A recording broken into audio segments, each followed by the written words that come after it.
Ba't Ako? ka nagpatayo nito? Siyempre, para sa ating dalawa. Bakit? Okay ka na din. Sabi mo, okay ka na din dito. Sige, tara. Lipat na tayo. Ayoko din naman yun iparamdam sa mga magiging anak natin.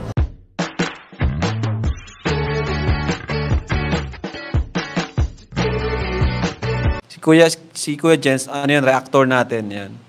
Official reactor. Hello mga kalingap! Welcome back sa aking YouTube channel, This Kuya Jens. So kung bago ka lang sa aking YouTube channel, huwag niyo pong kalimutan mag-subscribe at click the bell button para like yung updated sa ating mga bago-upload na video. At huwag po natin kalimutan suportahan ng buting kalingap sa pangunguna ni Kuya Val Santos Matubang, Ate Edna Vlog, at syempre Kalingap Rob. At pakisuportahan din po ang aming mga kasamaan sa buting kalingap. Nandiyan po ang K-Boys, Kalingap Partner, Kalingap Reactor, at lahat po ng charity vloggers sa buong Pilipinas sa tumutulong sa mga kababayan natin na lahat may hirap. Suportahan po natin lahat, guys. Una sa lahat mga kaling, gusto kong linawin muna na yung thumbnail po natin na may dala pong baby ay nakita lang po natin yan sa internet. Siguro may gumawa lang po niyan. AI lang po yan mga kalingap. So medyo hawig naman ni Carla at medyo hawig naman ni Papa Joms kahit paano yung picture.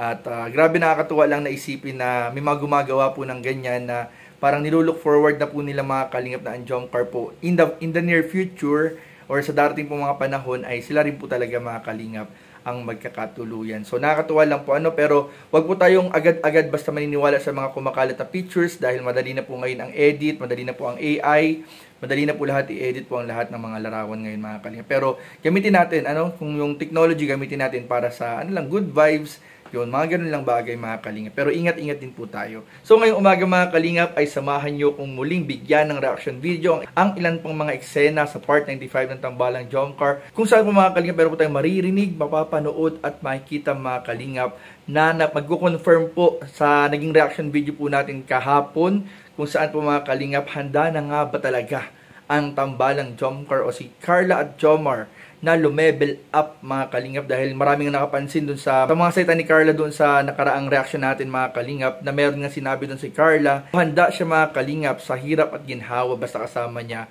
si Papa Joms mga kalingap at maraming mga viewers ang nagsabi na ito nga ay mga linyahan na ng para sa vow mga kalingap, sa wedding vow. At dito nga mga kalingap sa video ating mga panood ay meron pang mga linyahan na magkukonfirm po na talagang ibang level na po mga kalingap ang Tambalang Jomcar at meron ng mga senyales na parang darating din talaga mga kalingap ang time na papunta na po sila sa next level ng kanilang relationship. So ano pang hinitip natin mga kalingap? Tara panoorin natin, bigyan natin ng reaction video in 5, 4, 3, 2 Ganitong tubo lang din yung ipapagawa.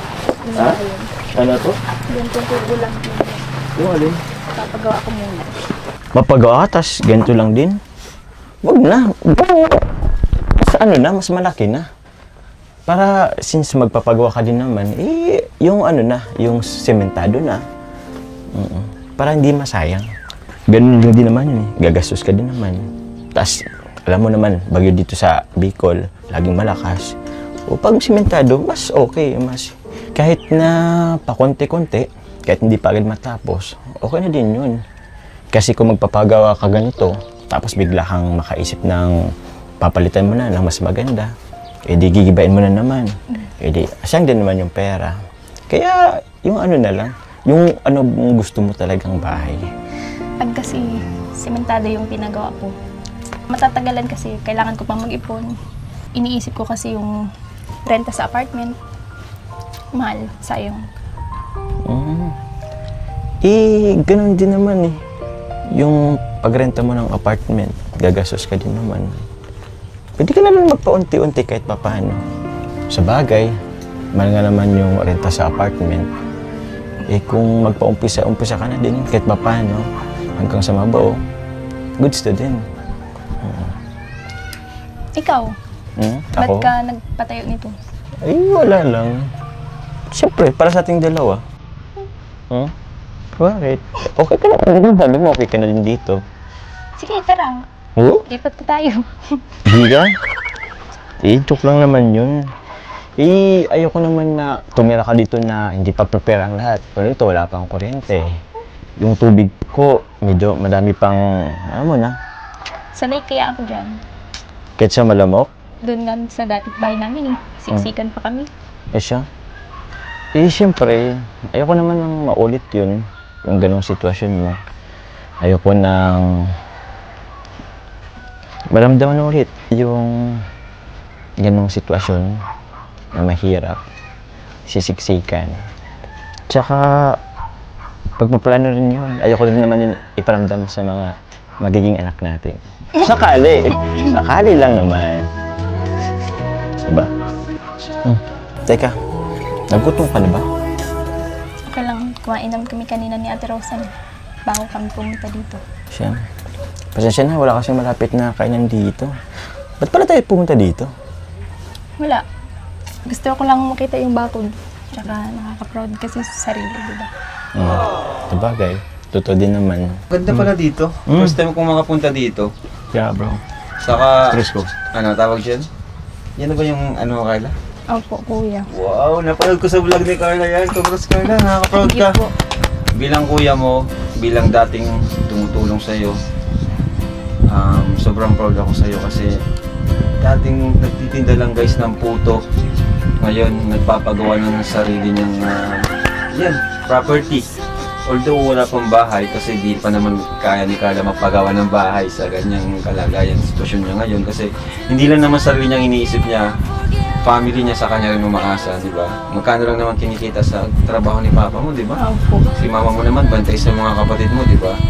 So, grabe guys, nakakabilib to si Carla, no? Si Carla, yan, isa sa mga hinahangaan kong beneficiary at masasabi kong proud ako na naging beneficiary ko. Kasi, wala akong masabi.